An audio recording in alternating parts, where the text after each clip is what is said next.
अस्सलामुअलैकुम बिस्मिल्लाहिर्रहमानिर्रहीम। Welcome to my channel पढ़ो लर्न टुगेदर। उम्मीद है कि आप तमाम लोग खैरियत से होंगे। आज हम लोग एक्सरसाइज 8.4 का पार्ट 3 पढ़ेंगे। इसके अंदर हमारे पास एक नॉर्मल लीनियर इक्वेशन होगी और एक क्वाड्रेटिक इक्वेशन होगी। इसकी मदद से हमें क्या करना होगा, पॉइंट ऑफ इंटरसेक्शन मालूम करना होगा ग्राफ्स की मदद से। ठीक है, तो वही सवाल है, उसी तरीके से सॉल्व करना होगा। बहुत आसान सवाल है। तो आपने क्या करना होगा, सबसे पहले सोल्यूशन लिखना होगा और लिखना होगा कि एफ एक्स इसके बराबर है वाई के। इसको लेट करना है फंक्शन ऑफ एफ एक्स इसके बराबर है वाई के। तो सिंपली आप क्या कर दोगे, इस वाई टर्म को वाई लेट कर लोगे और क्या लिख दोगे, एक्स प्लस 2 लिख दोगे। ठीक है, अब क्या करना होगा, तुम्हें x की वैल्यू निकालनी होगी। तो इसको इक्वेशन नंबर 1 का नाम दे दिया और इसको सिंपल हमें अब क्या करना होगा, सॉल्व करना होगा, क्योंकि हम लोग इसको बार बार सॉल्व करते ही रहे हैं और उसी तरीके से सॉल्व करते रहेंगे। ठीक है, तो सिंपल मैं क्या करूंगा, इफ लिखूंगा x की जो वैल्यू है वो क्या है मेरे पास।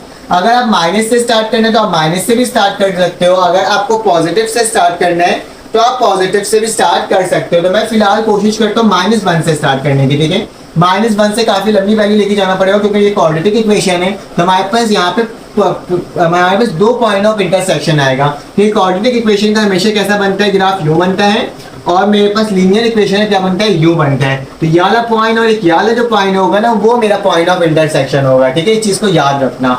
तो मैंने क्या लिखा, x की वैल्यू लिखा -1। तो एक बॉक्स भी यहाँ पे ड्रॉ कर देता हूँ ताकि मैं इस बॉक्स के अंदर वैल्यूज को पुट करते जाऊँ और आपको यहाँ पे मेंशन करते जाऊँ कि मेरे पास कौन कौन सी वैल्यूज बन करके आ रही है। ठीक है, तो x और ये क्या हो जाएगा, y हो जाएगा। तो x की वैल्यू मैंने -1 पुट किया तो देखते हैं मेरे पास क्या आता है। y लिखा -1 और प्लस का 2।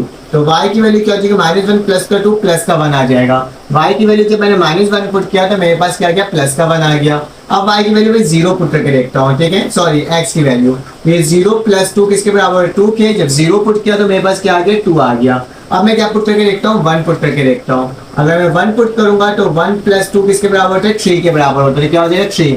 जब 1 पुट किया तो क्या आ गया, 3 आ गया। अब क्या पुट करता हूँ, 2 पुट करता हूँ। ठीक है, जब 2 पुट करूंगा तो मेरे पास क्या आ जाएगा, 4 आ जाएगा। जब मैं 2 पुट करूंगा तो क्या आ जाएगा, 4 आ जाएगा। अब 2 की जगह क्या पुट करूंगा, 3 पुट करता हूँ। ठीक है, क्या पुट करता हूँ, 3। तो 3 पुट करूंगा तो क्या आ जाएगा, 5 आ जाएगा। तो सेम इसी तरह से मेरे पास चलते रहेगा। ठीक है, जब 3 पुट किया तो क्या आ गया, 5 आ गया। और जाहिर सी बात है जब 4 पुट करूंगा तो 6 आ जाएगा। और जब 5 पुट करूंगा तो क्या आ जाएगा, 4 पुट किया तो 6 आ गया। और 5 पुट करूंगा तो मेरे पास ये 7 आ जाएगा। ठीक है, और 8 पुट करूंगा तो क्या आ जाएगा, 7 तो 8 आ जाएगा। सॉरी 6 पुट करूंगा तो क्या आ जाएगा, 8 आ जाएगा। क्योंकि एक एक वैल्यू क्या हो रही है मेरे पास, इंक्रीज होते जाएगी। तो मुझे लिखने की जरूरत नहीं था, वो हो ही सकते थे, मुझे पता है। ठीक है, तो मैंने इतनी वैल्यूज को यहाँ पे लिख दिया। अब मैं क्या करूंगा बेटा, अब मैं इस वाले इक्वेशन को सॉल्व करूंगा। लेट कर लूंगा कि g ऑफ x इसके बराबर है y के। तो y बराबर है किसके, x स्क्वायर माइनस का 4x और प्लस का क्या हो गया 6। इसको इक्वेशन नंबर 2 का नाम दे दिया। अब इसकी भी मुझे वैल्यूज को क्या करना होगा, फाइंड आउट करना होगा। ठीक है, तो मैं इस तरीके से यहाँ पे भी एक बॉक्स बना देता हूँ। याद रखना काफी सारी वैल्यू को पुट करना पड़ेगा तभी मेरे पास वैल्यू बन करके आएगी। तो सबसे पहले क्या करता हूँ, y को वैसे लिखता हूँ, इफ x की वैल्यू क्या बेटा, -1 पुट करता हूँ। -1 पुट करता हूँ, देखता हूँ क्या आ रहा है। अगर मैं -1 का स्क्वायर ले लिया, माइनस का 4 फिर माइनस का 1 और प्लस का 6 लिखा हो, देखो क्या आ रहा है मेरे पास। 1 का स्क्वायर 1 होता है, माइनस माइनस प्लस का 4 हो जाएगा, प्लस का 6 हो जाएगा। ठीक है, 1 प्लस 4 किसके बराबर होता है मेरे पास, 5। और 5 प्लस 6 किसके बराबर है, 11 के। जब मैंने x की वैल्यू क्या पुट की बेटा, अगर मैंने x की वैल्यू -1 पुट किया तो मेरे पास क्या आ गया, 11 आ गया। उस वक्त तक वैल्यू लिखनी है जब तक मेरे पास 2 पॉइंट ऑफ इंटरसेक्शन ना निकल जाए। अदरवाइज ग्राफ से भी देख करके हम लोग पॉइंट ऑफ इंटरसेक्शन निकाल सकते हैं, उससे कोई मसले की बात नहीं है। आ जाओ, -1 पुट किया तो अब क्या पुट करके देखता हूँ, 0 पुट करके देखता हूँ। यहाँ पे क्या आ जाएगा बेटा, 0 आ जाएगा और यहाँ पे क्या आ जाएगा, 0 आ जाएगा। तो देखते हैं मेरे पास क्या वैल्यू बन करके आ रही है। 0 का स्क्वायर मेरे पास 0 ही होती है और ये टर्म 0 हो जाएगी तो मेरे पास क्या बचेगा, 6 ही बचेगा। जब मैंने क्या पुट किया बेटा, मैंने अगर इसकी वैल्यू 0 पुट करूंगा तो मेरे पास क्या आएगा, 6 आएगा पॉजिटिव का। अब क्या पुट करता हूँ, 0 की जगह पुट करता हूँ 1। तो 1 पुट करके देखते क्या आ रहा है, ये 1 हो जाएगा। ठीक है, ये भी मेरे पास 1 हो जाएगा। ठीक है, तो क्या हो जाएगा, y की वैल्यू 1 का स्क्वायर 1 होता है, 4 1 का क्या होगा, -4 प्लस का क्या होगा, 6 होगा। 6 में से 4 गया, मेरे पास कितना बचेगा, 2 बचेगा। प्लस का 2 बचेगा, प्लस का 2 प्लस 1 किसके बराबर होते हैं, 3 के बराबर होते हैं। तो मेरे पास क्या आ जाएगा, यहाँ पे जब मैंने 1 पुट किया तो मेरे पास क्या आ गया, 3 आ गया। देखो एक पॉइंट ऑफ इंटरसेक्शन आ गया 1,3। यहाँ पे भी था मेरे पास और मेरे पास यहाँ पे भी क्या आ गया, मेरे पास क्या आ गया, सेम आ गया। तो मुझे समझ में तो आ रहा है कि एक पॉइंट ऑफ इंटरसेक्शन तो निकल गया है। अब सेकंड निकालना है। सेकंड निकालने में क्या करेंगे, 1 की जगह आप क्या पुट करेंगे, 2 पुट करेंगे, तो यहाँ पे क्या आ जाएगा बेटा 2 आ जाएगा, और यहाँ पे भी क्या आ जाएगा 2 आ जाएगा। ठीक है, जरा देखते हैं वैल्यू क्या आ रही है। 2 2 सा 4 होता है, ठीक है, और 4 2 सा कितना होता है 8 होता है, और प्लस का 6 होता है। ठीक है, 8 में से 6 जाएगा तो मेरे पास कितना हो 7, 8 माइनस का 2 बचेगा। ठीक है, तो y की वैल्यू क्या बचेगी मेरे पास 2। तो जब मैंने x की वैल्यू 2 पुट किया तो मेरे पास y भी क्या आ गया 2 ही आ गया, सेम वैल्यू आ गई। ठीक है, अब क्या पुट करना होगा, अब मुझे पुट करना होगा 3। तो 3 पुट करके देखते हैं मेरे पास क्या आ रही है। ठीक है, याद रखना बिल्कुल गौर से करना है काम, वरना गलती ना हो जाए। ठीक है, ये पॉजिटिव में वैल्यू चलना स्टार्ट हो गई है, अब बड़ी वैल्यू आएगी। तो y वो 3 3 का क्या होता है 9 होता है, 4 3 का मेरे पास क्या होता है 12 होता है, और प्लस का क्या हो जाएगा 6 हो जाएगा। अगर मैं -12 में से 6 को हटाऊंगा तो मेरे पास क्या बचेगा, मेरे पास बचेगा 9 माइनस 6 ही बचेगा, और 6 में से 9 गए तो कितना बचेगा 7 8 9 3 बच जाएगा। तो y की वैल्यू क्या आ जाएगी मेरे पास प्लस की 3 आ जाएगी।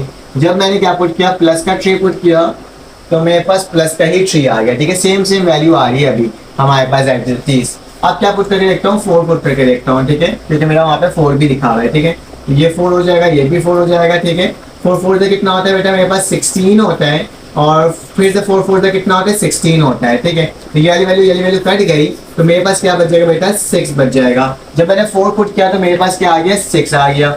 एक चीज देखो, ये वाला पॉइंट ऑफ इंटरसेक्शन भी बन करके आ गया, मतलब 2 पॉइंट ऑफ इंटरसेक्शन बनकर आ गए, तो मतलब मेरा आंसर तो आने वाला है। अब मैं 5 का भी निकाल ही देता हूँ, क्योंकि एक वैल्यू पता चल जाए ना, ताकि मैं इसके ऊपर इसको लिख सकूं। ठीक है, तो 5 5 से मेरे पास कितना होता है 25 होता है, 5 5 से 25 माइनस 4 5 से कितना होता है 20 होता है। ठीक है, और प्लस का क्या हो गया 6 हो गया। तो चलो आ जाओ इसको एक काम करते हैं, माइनस कर दें। 25 में से 20 गया तो मेरे पास कितना बचेगा बेटा 5 बचेगा, और प्लस 6 बचेगा, तो y की वैल्यू क्या आ जाएगी मेरे पास 11 आ जाएगी।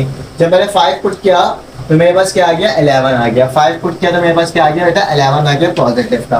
तो मैंने ये पूरा टर्म लिख दिया। अब मुझे क्या करना होगा, ग्राफ बनाना होगा। तो जल्दी से ग्राफ प्लॉट करते हैं।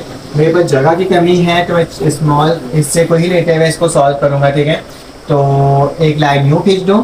ठीक है, बस आपको समझाने के लिए बना रहा हूँ। ठीक है, इतना कोई वो नहीं है इसमें, आपको बिल्कुल लाइन वाइज इसको नहीं देखना है। ठीक है, बस मैं यूँ बना दे रहा हूँ ताकि बस आपको समझ में आ जाए कि किस तरह से ड्रॉ करना है आपको एक ग्राफ। तो ये मेरे पास पता है ये x एक्सिस होता है, ये y एक्सिस होता है। ठीक है, ये मेरे पास y एक्सिस होता है। ठीक है, पॉजिटिव में, ये मेरे पास y एक्सिस होता है किसमें नेगेटिव में, ये मेरे पास x एक्सिस होता है पॉजिटिव में। ठीक है, और ये मेरे पास क्या होता है x एक्सिस होता है नेगेटिव में। मैंने बार बार आपको बताया, हर सवाल में करवा दिया है। ठीक है, मेरे पास ज्यादा वैल्यू कहाँ तक जा रही है 11 तक जा रही है। तो ये ओरिजिन होता है, ये 1 हो जाएगा, ये 2 हो जाएगा, ये 3 हो जाएगा, ये 4 हो जाएगा, ये 5, ये 6, ये 7, ये 8, ये 9, ये 10, ये 11 तक ले गया। ऊपर वाली वैल्यू भी 11 तक लेके जाना होगा। तो 1 2 3 4 5 6 7 8 9 10 और 11। नीचे वैल्यू नेगेटिव में जाएगी 11 तक, तो -1 -2 -3 -4 -5 -6 -7 -8 -9 -10 और माइनस का 11, और ये वाली वैल्यू भी माइनस में जाएगी बेटा।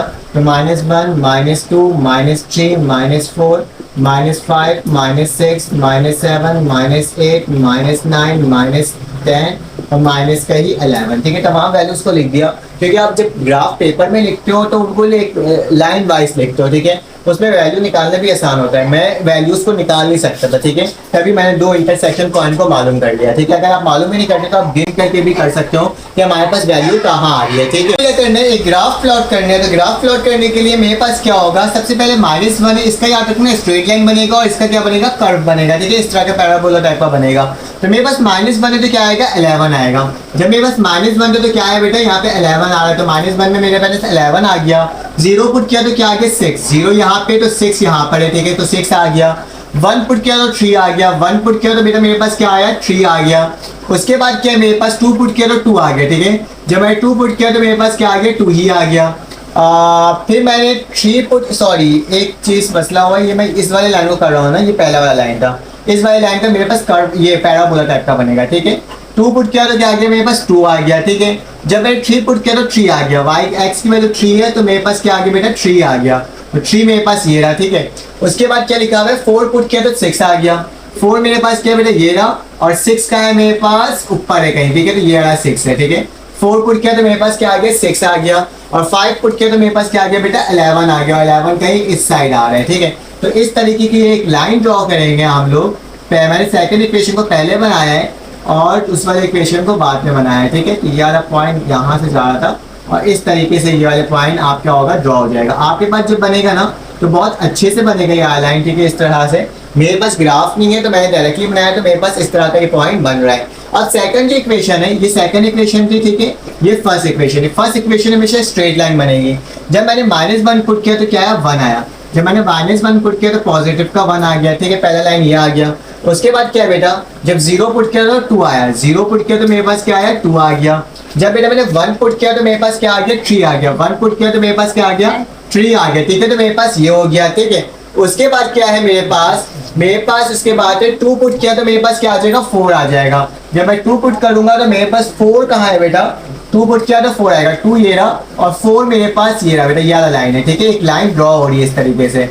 उसके बाद क्या हुआ मेरे पास, मैंने 2 पुट किया तो 4 आ गया, 3 पुट किया तो 5 आया। 3 पुट किया तो मेरे पास क्या आएगा बेटा, 5 आएगा। एक यहाँ पे एक लाइन आएगी, ठीक है। उसके बाद क्या है मेरे पास, जब मेरे पास बेटा मैंने क्या पुट किया, 4 पुट किया तो 6 आ गया। 4 पुट किया तो मेरे पास क्या आ गया, ये वाला पॉइंट दोबारा से आ गया, ये पॉइंट ऑफ इंटरसेक्शन आ गया, ठीक है।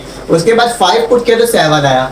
5 लिखूंगा और यहाँ पे क्या आ जाएगा बेटा, मेरे पास 7 आ जाएगा, ठीक है। ये वाली लाइन, तो ये वाली लाइन इस तरह से ड्रॉ होगी। ये वाली लाइन इससे टच होते हुए, इससे टच होते हुए, इससे टच होते हुए, इससे टच होते हुए यूं चले आएगी, ठीक है। आपके पास जो लाइन बनेगी बिल्कुल स्ट्रेट बनेगी। मेरे पास स्ट्रेट इसलिए नहीं बन रही क्योंकि मैंने ग्राफ पेपर में इसको नहीं बनाया, आपको मैंने बोर्ड में बनाया, ठीक है, रफली।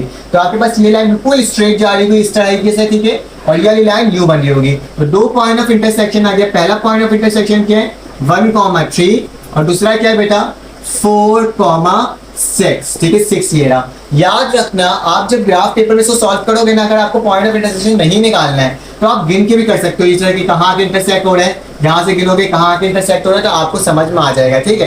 तो ये मैंने आपको क्वेश्चन नंबर 1 सॉल्व करवा लिया। क्वेश्चन नंबर 2 बिल्कुल ऐसे ही सॉल्व होगा। आपने कमेंट में मुझे करके बताना है कि इसके पार्ट 2 का पॉइंट ऑफ इंटरसेक्शन कौन सा है, ठीक है। अगर आपको ये वीडियो अच्छी लगी तो आप लाइक कर देना, सब्सक्राइब कर देना, बेल के आइकन को क्लिक कर देना। फिर आपसे मुलाकात होगी एक नई वीडियो में। अल्लाह हाफिज़।